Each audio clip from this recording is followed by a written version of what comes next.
Welcome to Decker Tech. Today's deck is No Thank You. This deck is all about... Oh, don't mind the Hushbringer on it. I just realized that I've been having that Hushbringer on the whole time. This was originally... it started as a Hushbringer Croxa deck, and I just accidentally left the Hushbringer symbol on it. It is not a white deck. It is indeed just a Rakdos control deck, basically. All we do is hate our opponent's hand, remove all their threats before they play them, and kind of ping them down with a bunch of little things to just pressure their life total, pressure the hand, and make it so they don't have anything to threaten us with. A couple key removal to remove threats they do resolve, and yeah, go from there. Play first, of course. Turn 2 Crusader with a Light of the Stage backup. Yep, we got a 3 and 4 mana play, so this is quite nice. Both colors. The both colors is a big deal. That's always something you should pay attention to. Okay, mono red, check. What do we do versus mono red?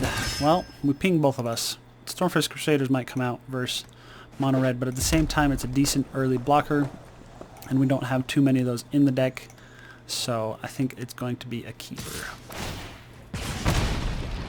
Okay, well we're still going to block and trade with whatever card you have, although, yeah. Rimrock Knight. Okay, the question is, does he have another play afterwards? If not, we just play Gabrielle.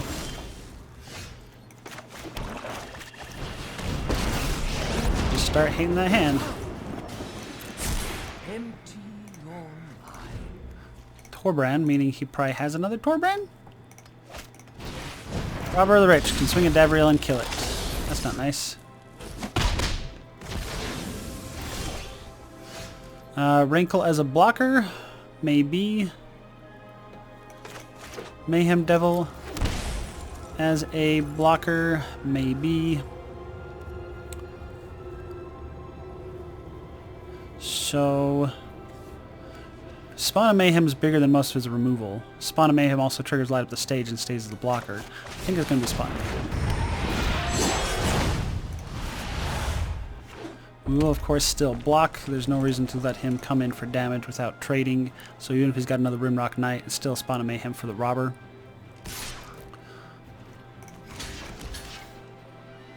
Yeah, I'm not afraid to do this.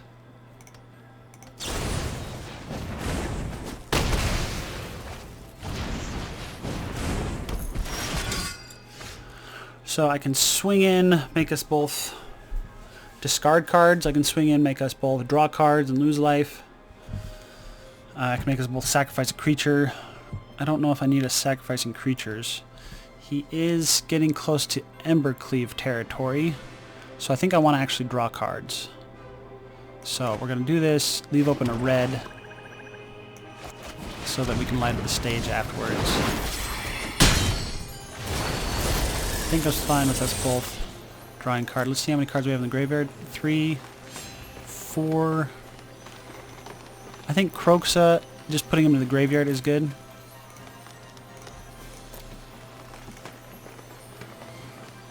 Put him to escape later. Okay, so he must have a bunch of Torbrands, which means we're taking a bunch of damage next turn. But we have a removal and a blocker, so we're okay.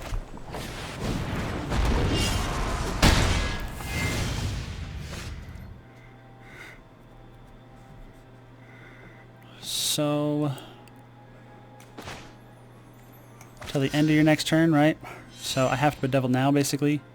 He might have another Torbrand.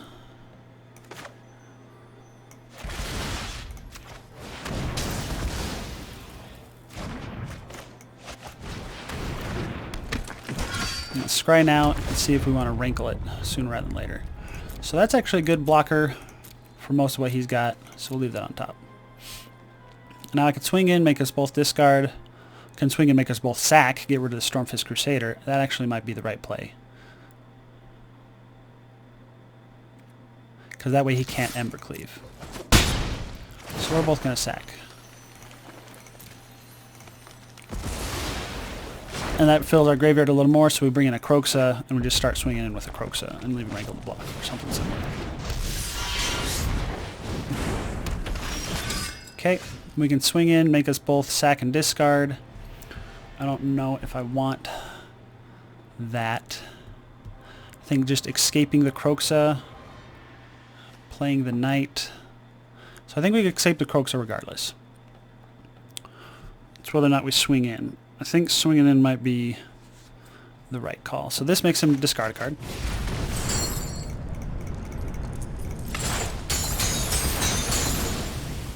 It's also a big fat blocker for next turn.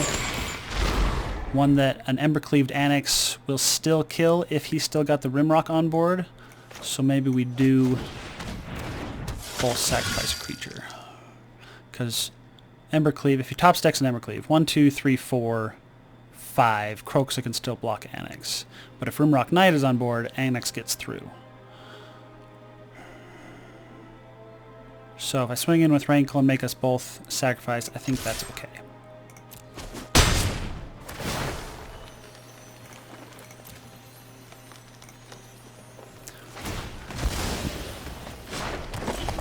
Just got to make sure that Kroxa is a successful blocker. Okay, I do have more cards than him, so he could have swung if he wanted to. So we can swing in, make him lose life.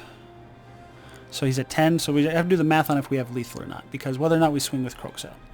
So Davriel is 2 damage, Rankle is 4 damage, Kroxa is 3 damage. So we're 1 shy, is that what it is? 1, 2, 3, 4, 5, 6, 7, 8, 9. So I don't think we're swinging with Kroxa quite yet. So we're going to both draw a card, and I'm going to Drill Bit.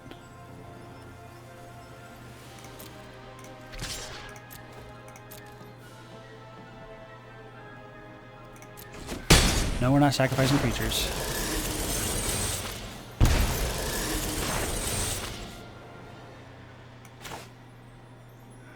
I said Drill Bit, right?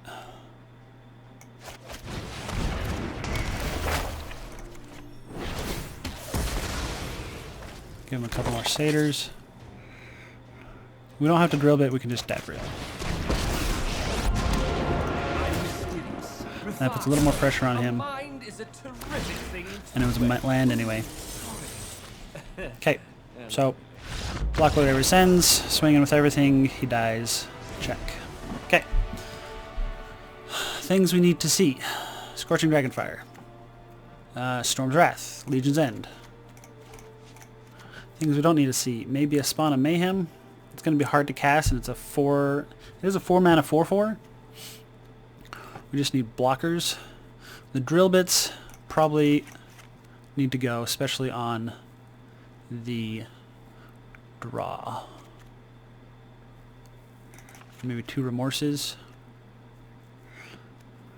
I would like to hit his hand and make sure we don't get Embercleaved, but at the same time, if we just have instant speed removal, that works as well. So if we just bring in the E2 Extinctions and get rid of the Remorses, maybe go down a single land versus this opponent. Let's see, 24, maybe not. Wrinkles are okay, but he's very aggressive. He's not a good blocker. Can force our opponent to sacrifice a creature if I rush him down. So we just want a bunch of card advantage and a bunch of stay alive and keep the game going. So I think that's everything we got. The Remorses and Drill Bits are nice, but at the same time, if we get to top deck wars, they don't do anything. Maybe bring in the Shocks as well. So I need to remove something else. Night of the Ebon Legion blocks okay. Rampage doesn't do anything against Satyrs. Okay.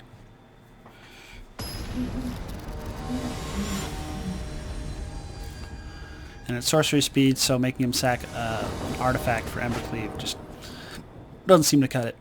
Okay, I like the Legion's End opener. I don't know if I like anything else. We do have a plethora of 4-mana plays and 1 3-mana play that might gain us a life, but at least gets rid of one of his cards, so that's fine. Could be worse. Okay, I found my Legion's End trigger. Especially if he plays another one, that would be great. We might be forced to Stormfist Crusader before we Legion's End just to trigger, draw more lands, just to draw more lands. So if we don't draw a land, we're probably playing the Stormfist Crusader. Yeah, and that gives him a turn to play his Fervent Champion. which we will then Legion's End. No Bloxies. We're going to be on the back foot really quick here, because double Fervent Champion will always do that to you. Okay, he has no lands.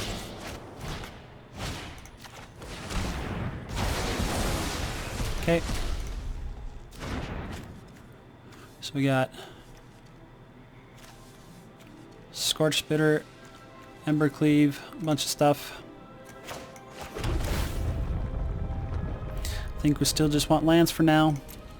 Even if that's a shock land, I don't know if we're going to shock it in, but we might consider it. Problem is this Stormfist Crusader, now that we saw him miss a land drop, the Crusader seems a worse play.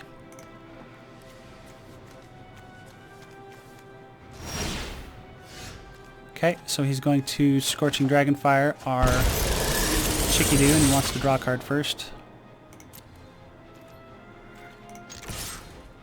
Guess we could have played Rankle, but I'm fine just taking this in as a tap land and playing the Spawn of Mayhem.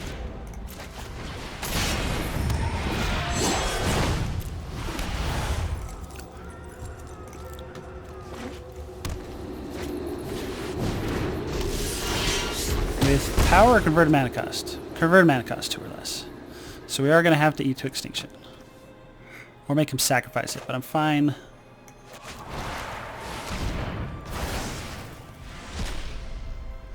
Light up the stage? Yeah, I think that's good. We're looking for removal, and that digs us deeper. And we're going to leave that on top. We're just playing our tap lands so we have as much mana as possible.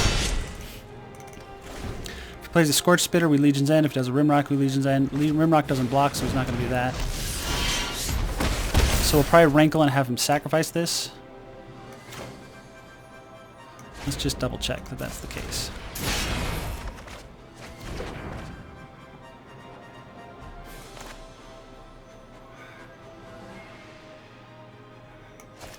Rankle represents... We don't have a way to do any extra damage. Okay. Good game, goodbye mono red. Sorry, but your threats just aren't threatening enough, it seems. Alright.